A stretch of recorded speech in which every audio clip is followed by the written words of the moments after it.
Paz e bem. Me escutam direitinho, pessoal que está lá atrás, tudo bem?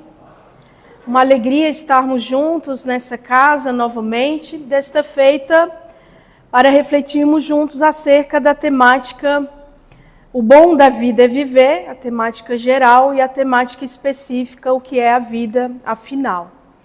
Antes que possamos fazê-lo, gostaríamos ainda uma vez, reforçando a prece da Patrícia, de fazer alusão aos benfeitores amigos que aqui estão, a espiritualidade amiga a quem a Patrícia rogou amparo para todos nós.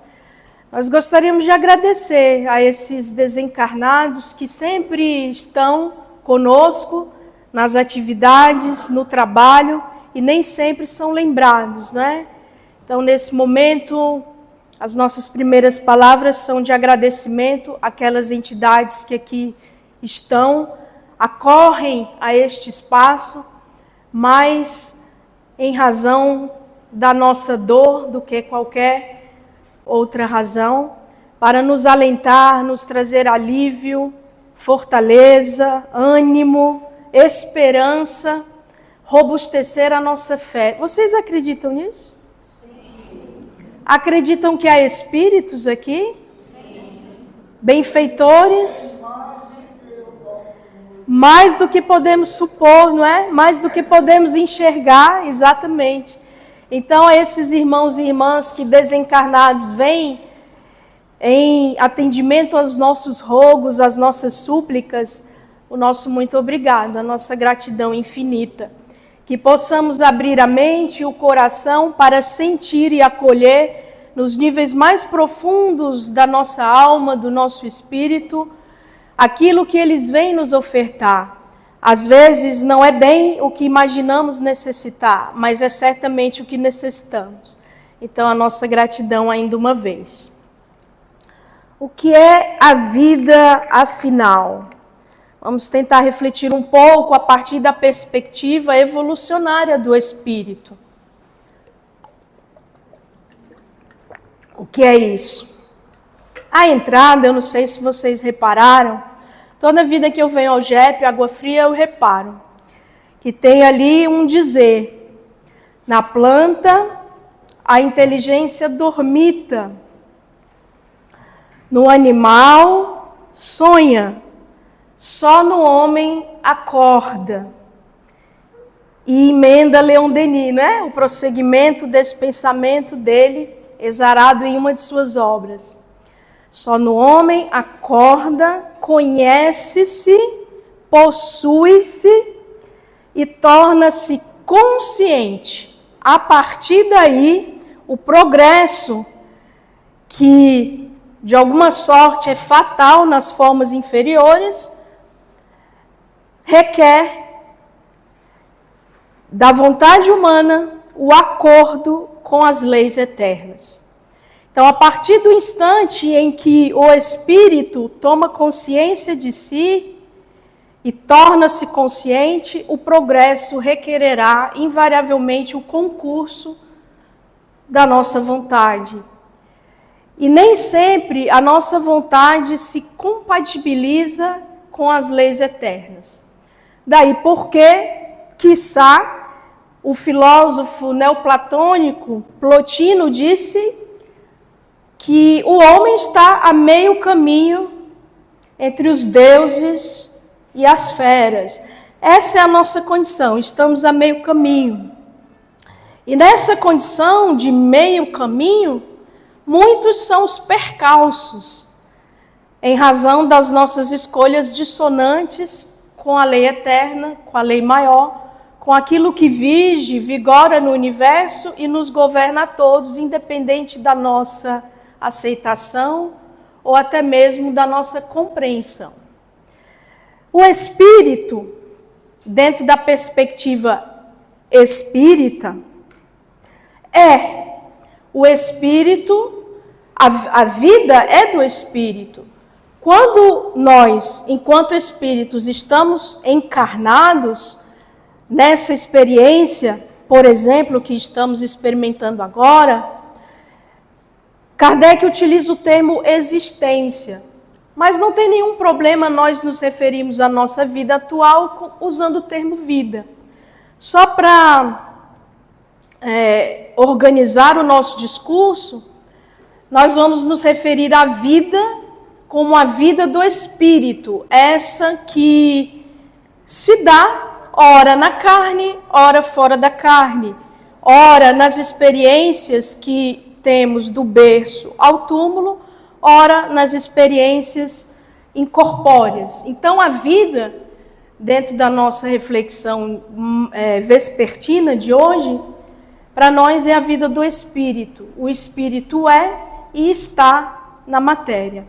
Nessa ou naquela condição, digo, encarna e na sua existência pode, em uma de suas existências, em múltiplas das suas existências, pode experienciar diversas situações em razão de escolhas feitas anteriormente.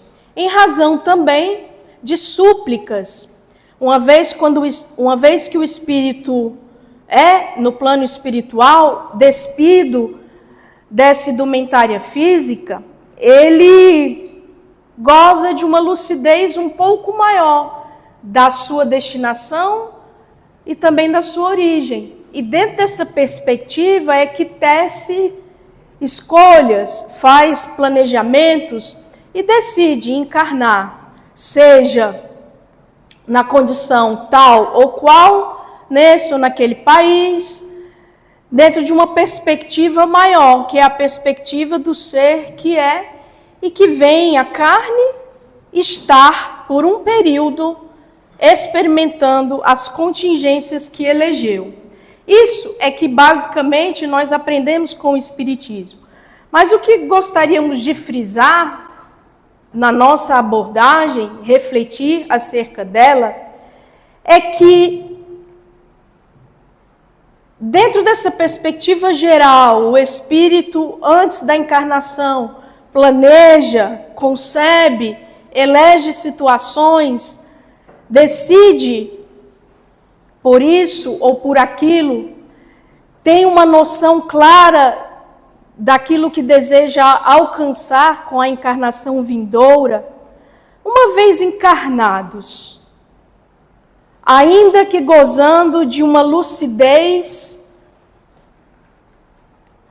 oriunda do nível evolutivo, uma vez encarnados, nós temos essa visão clara daquilo que escolhemos, daquilo que tecemos, daquilo que nos é valoroso, daquilo que nos será útil?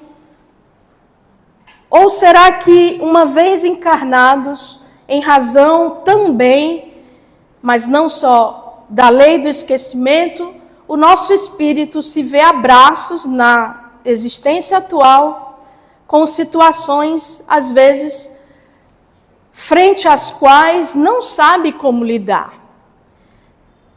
Eu acredito que a maioria de nós que aqui está, se não todos nós, nos vemos às vezes em situações na vida atual, na existência presente, em que nós quase desfalecemos. Estou enganada? Será que é só comigo que acontece isso?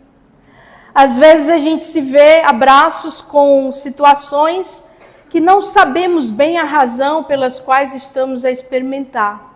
E às vezes nós estamos diante de situações para as quais nós nos sentimos ineptos, inaptos, sem força, sem ânimo. E muitas vezes nós nos perguntamos por que está acontecendo, não é? E às vezes nós beiramos o desespero, às vezes falimos, quedamos e dificilmente tornamos a levantar. Não sei se faz sentido para vocês isso, mas o fato é que a experiência na carne, de alguma maneira ou de muitas maneiras, ela traz limitantes e limitadores. o espírito despojado do corpo físico, além de ter a lucidez daquilo que realizou, tem também a percepção clara daquilo que deve realizar. E isso nem sempre é claro quando estamos encarnados, na experiência atual. E, nesse sentido, dentro dessa perspectiva, ainda recordando Denis, que nos diz que o espírito, quando torna-se consciente, o seu progresso depende do acordo da sua vontade com as leis eternas, recordei-me que no Evangelho de João, capítulo 10, ali está uma fala de Jesus: eu vim para que tenhais vida e vida abundante. Capítulo 10, versículo 10 do evangelista João. Eu vim para que tenhais vida e vida abundante. E Jesus prossegue: eu sou o bom pastor. O bom pastor dá a sua vida pelas ovelhas. E eu fiquei a refletir sobre esses 2 versículos consecutivos do evangelista João. E pensei, de que vida Jesus fala? E a vida, naturalmente, que o bom pastor, ele dá pelas ovelhas, certamente não é uma existência física.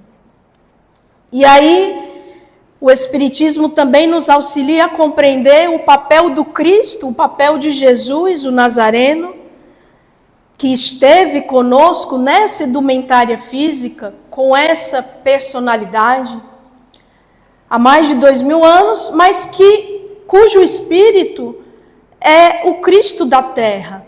É aquele a quem Deus confiou não só os destinos humanos, a minha existência, a sua existência, nós, ovelhas do seu rebanho, mas também toda a destinação desse orbe, desse planeta. Então, o Cristo é aquele que já percorreu os infindáveis e insondáveis caminhos da evolução. A condição crística pressupõe isso. Então, ele já consciente plenamente de si, é capaz de dizer, como disse, ainda nesse capítulo 10 do Evangelho de João: quando da festa da dedicação, eu e o Pai somos um. Essa é precisamente também a nossa destinação, a unidade com Deus, a percepção da unidade, melhor dizendo. Porque às vezes nós dizemos assim, um dia seremos um. Não, nós já somos, mas a nossa percepção não consegue ainda abarcar. Porque se Deus é onipresente, é onisciente, ele não está apartado da criatura. Ele está em tudo e em todos. Ele é imanente. Transcende porque a nossa compreensão ainda é pouca, limitada, finita, pequena para compreender e saber mesmo daqueles atributos de Deus que às vezes não conseguimos nem mesmo conceber na etapa evolutiva em que nos encontramos. Então, nesse sentido, o Cristo, quando ele diz, eu vim para que tenhais vida e vida abundante, ele veio nos apontar caminhos, veio ser não só aquilo que os espíritos desvelam, um modelo, né, um paradigma, um molde, mas também, sobretudo, um guia. Então, quando a nossa vida, né, porque saber-se espírito é saber-se não estar confinado do berço ao túmulo, é saber-se ter experiências que se renovarão múltiplas vezes, tantas vezes quantas forem necessárias, em outras encarnações. Mas ainda que saibamos intelectualmente disso, há algo que precisa estar claro na existência presente. é a nossa natureza divinal, a nossa natureza espiritual, a nossa gênese crística. Nós todos fomos criados com igual potencial, o potencial da angelitude, não é? Dizemos nós. Usamos o termo angelitude para dizer espírito puro. Então temos essa origem comum e nós não podemos deixar que a existência presente, atual, do berço ao túmulo, obscureça essa percepção de onde viemos e para onde rumamos. É nesse sentido que compreendemos a fala de Jesus: eu vim para que tenhais vida e vida abundante. A vida abunda não num futuro que nos parece distante, né? Porque se nós dizemos assim, Paulo tem uma frase que eu gosto muito, ele escreve aos Romanos: e se nós somos filhos, somos logo herdeiros também, herdeiros de Deus e co-herdeiros do Cristo.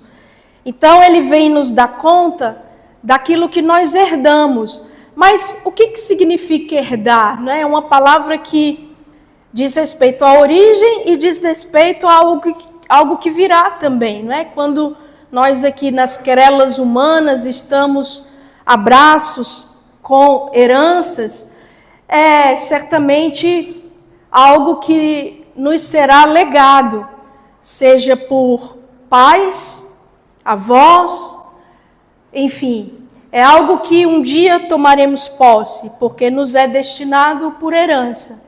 Mas há também algo que nasce conosco, que é hereditário, portanto é herança também. E essa herança, no sentido que compreendemos na reflexão de agora, é a herança de sermos gênese divina, a nossa origem é divinal. Então, por hereditariedade, temos o timbre da divindade, temos a destinação gloriosa de espíritos puros. Essa é a herança final, que um dia está reservada à criatura, e um dia nós vamos tomar posse dessa herança, desse tesouro. Mas já sabemos que temos o timbre do divino, e nesse sentido, é necessário que a experiência carnal atual não se dissocie da vida do espírito, da perspectiva do espírito. O espírito que somos e que já sabemos ser, com uma origem divina e uma destinação igualmente divina, com uma origem comum a todos nós e uma destinação igualmente comum, que é a glória, que é a pureza, que é a plenitude, que é a unidade, a percepção integral, plena da unidade, precisa estar presente nas nossas escolhas de agora. Essa é a vida abundante que o Cristo veio nos legar. Porque ao dar exemplos, ao ser exemplo dos valores que veio ensinar, ao experienciar situações de variada ordem e patentear os valores crísticos em face delas, Jesus veio nos apontar o roteiro, veio nos dizer aquilo que constitui a nossa grandeza e a nossa pequenez, aquilo que é fonte de gozos inenarráveis, de felicidade imaculada, que nada nem ninguém pode perturbar, destruir, e veio também nos dizer aquilo que nos causará dor, sofrimento, aquilo que nos machucará o coração, aquilo que nos deterá nos portos da dor e do sofrimento, sem necessidade. Então ele veio dar uma rota, e o seu roteiro, a sua glória, a sua experiência, que foi curta, né, pelo que conhecemos, aquilo que nos chega 3 anos apenas de apostolado, de testemunho, é um arcabouço de experiências que constituem para a criatura humana, que já aceita-o, que já o busca, um código de conduta, modelo e guia. E dentro dessa perspectiva, aquele que aqui esteve nessa condição experienciou dores, algumas das quais superlativas para o nosso coração ou para o nosso entendimento. Eu costumo dizer que nós não somos capazes de avaliar o que é a dor de um espírito desquilate, puro, como Jesus. Nós temos os relatos daquilo que ele passou. Experienciou dores morais e dores físicas. Porque foi traído, porque foi negado, porque foi atacado, pregado num madeiro, né? A pena capital romana da época. Foi desacreditado e uma série de coisas. E atacado mesmo no seu corpo físico.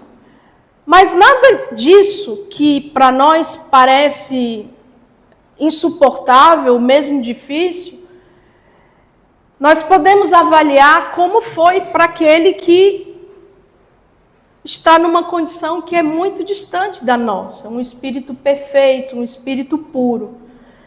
Então nós não temos condição de avaliar como Jesus sentiu o que sentiu em face das dores que experimentou. Mas quando ele passa por dores, ele vem dar um exemplo de que ninguém, absolutamente ninguém, que encarna no planeta Terra está isento de dores e desafios. Está livre das tormentas próprias ainda de um mundo como o nosso. E nesse sentido, ele veio nos dar também um exemplo de como lidar com as intempéries, com as dificuldades e com tudo que a existência atual, a vida presente, traz de desagradável, de doloroso, de difícil, de desafiador. Mas veio também nos recordar que após o Calvário há a ressurreição. Após o Calvário há a vida real, plena, com toda a sua pujança, com toda a sua grandeza. E vem nos recordar também, e o Espiritismo desvela isso de forma magistral, há um espírito, espírito amigo, que assina uma das mensagens mais belas, se bem compreendida, do Evangelho segundo o Espiritismo, a paciência. E ali diz esse espírito, a vida é difícil. Eu bem sei, ela se compõe de 1000 nadas que são picadas de alfinete que chegam a ferir. Mas é preciso ver os seus objetivos. E as bênçãos são mais numerosas do que as dores. Então, quando Cristo diz que vem para que tenhamos vida em abundante, de que vida ele fala? Certamente da vida real, da vida do Espírito. Mas eu não quero que saiamos daqui com a ideia equivocada de que a vida do Espírito está dissociada da vida do encarnado. Nós somos espíritos encarnados. E o que medeia entre a condição do Espírito incorpóreo e a condição do Espírito numa existência carnal é um nada. Porque todas as noites nós morremos.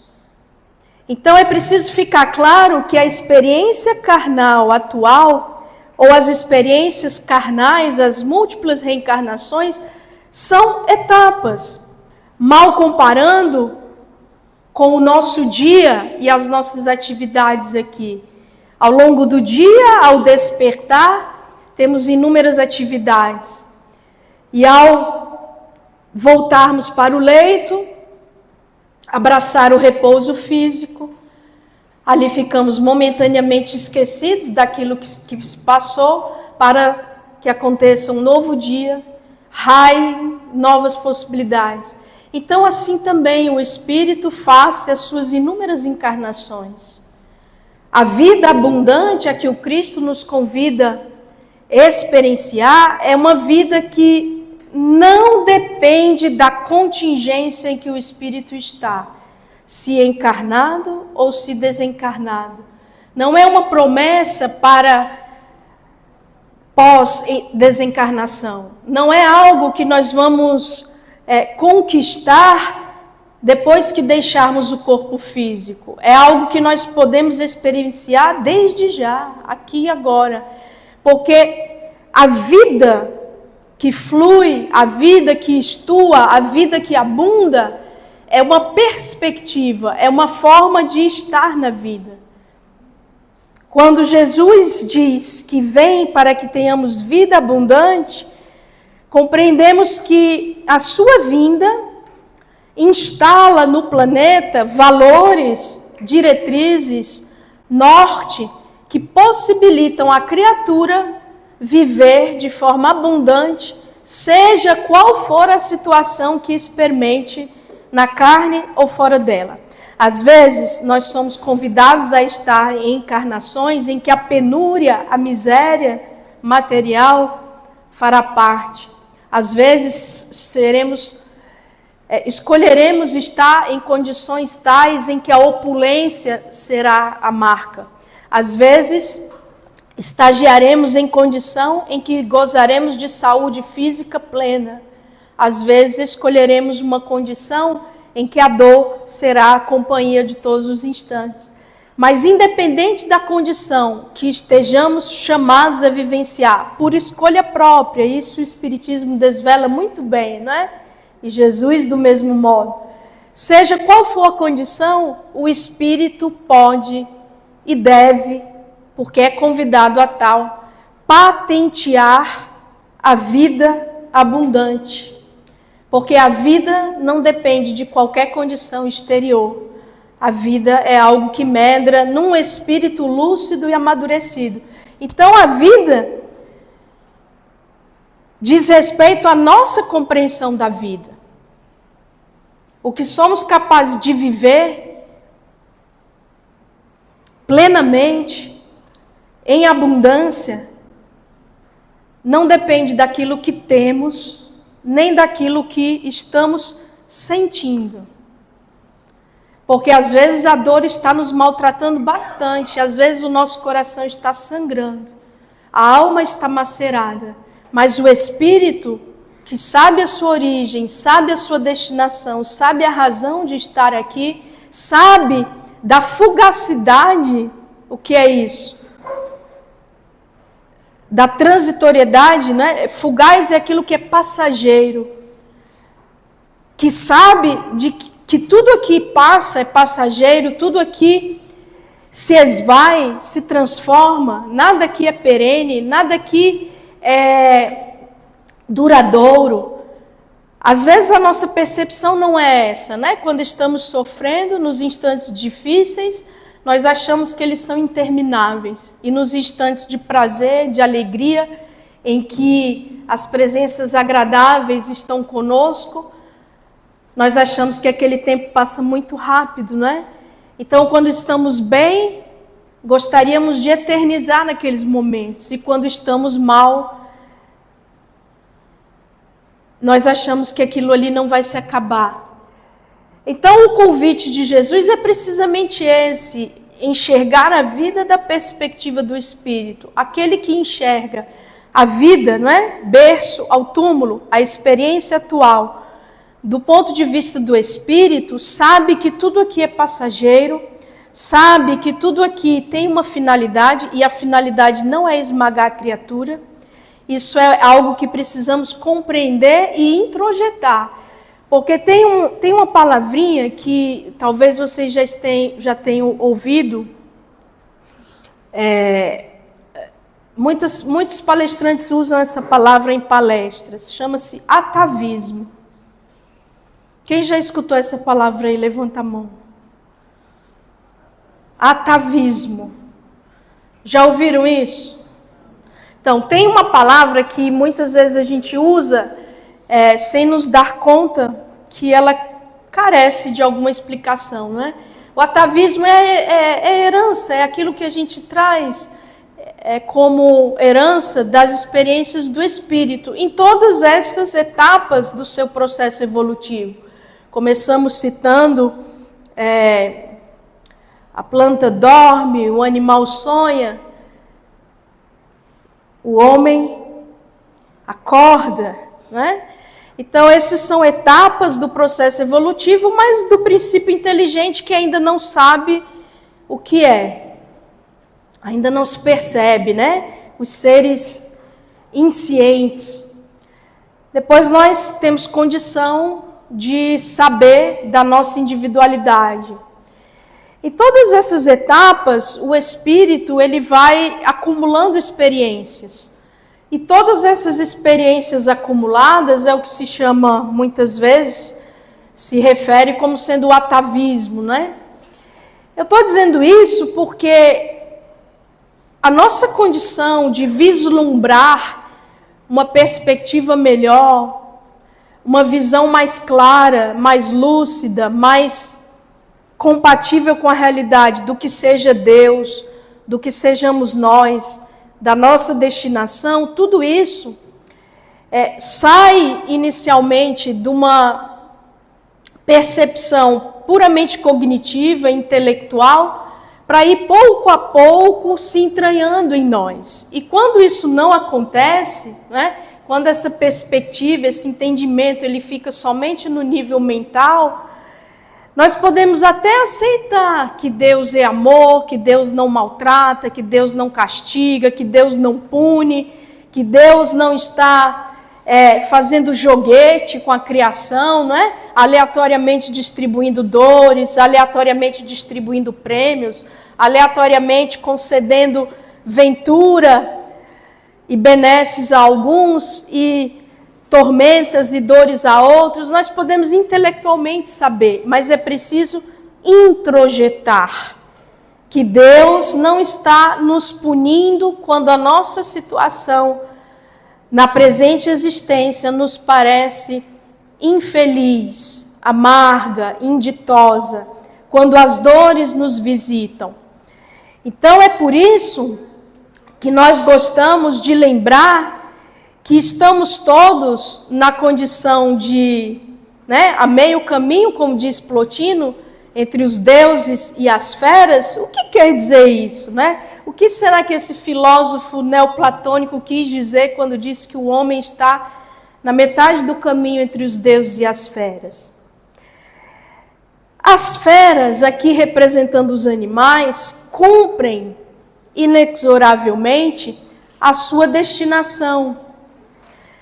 Estão submetidos a leis, assim como nós, e se submetem plenamente a essas leis sem questionar, sem se revoltar. Como que num automatismo, minerais, plantas e bichos automaticamente alinham-se às leis eternas.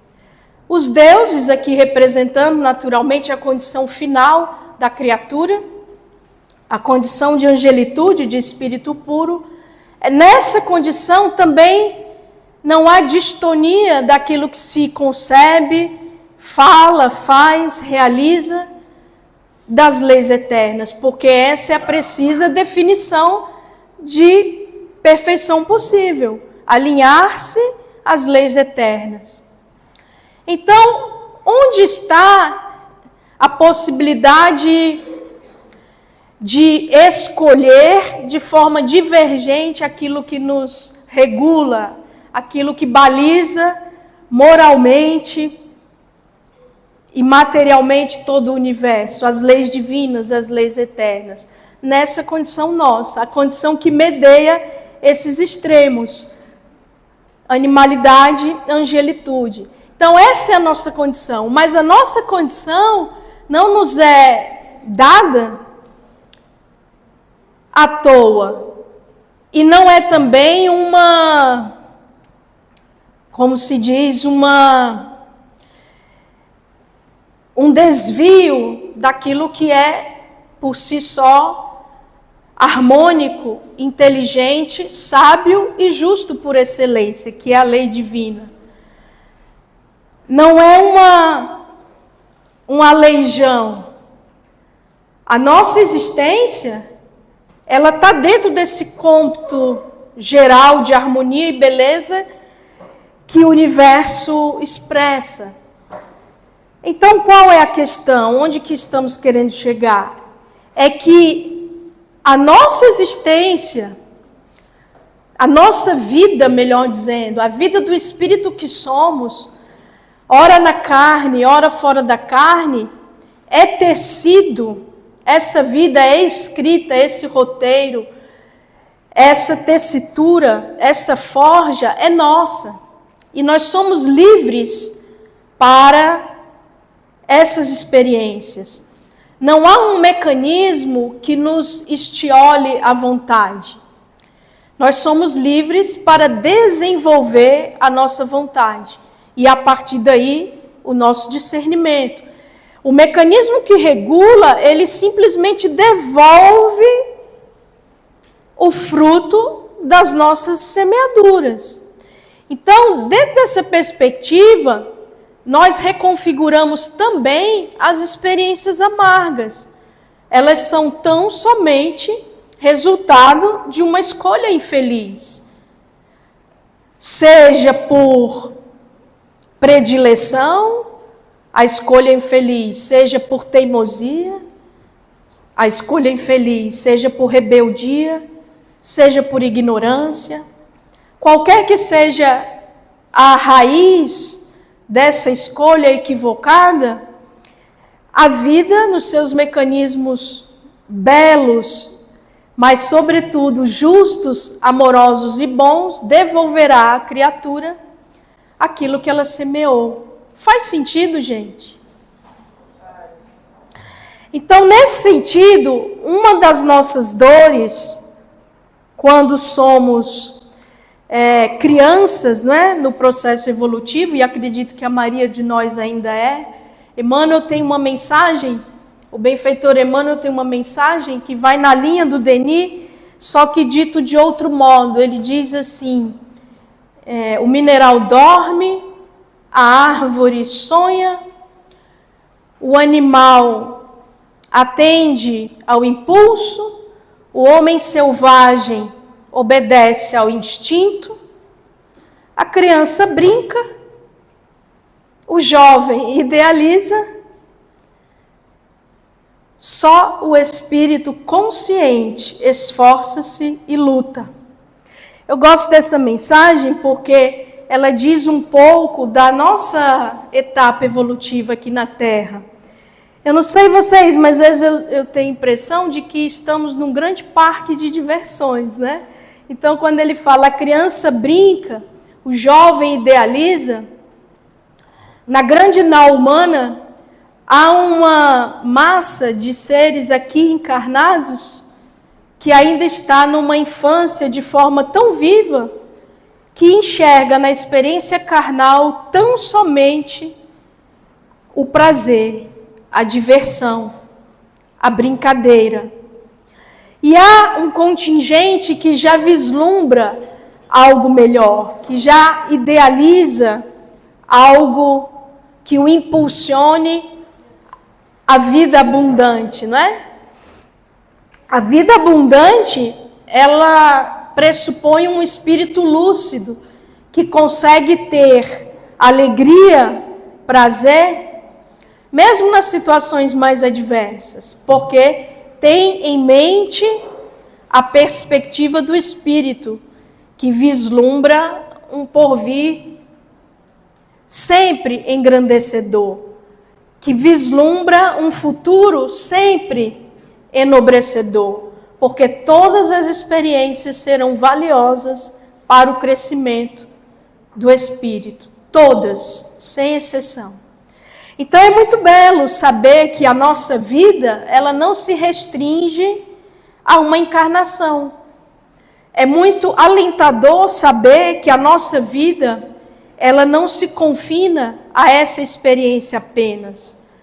e que muitas das nossas dificuldades jazem no passado, no pretérito reencarnatório, e que muitos dos nossos desafios também serão solucionados demandando algumas existências. Não se diluirão apenas nesse momento, nesse instante passageiro dessa existência presente.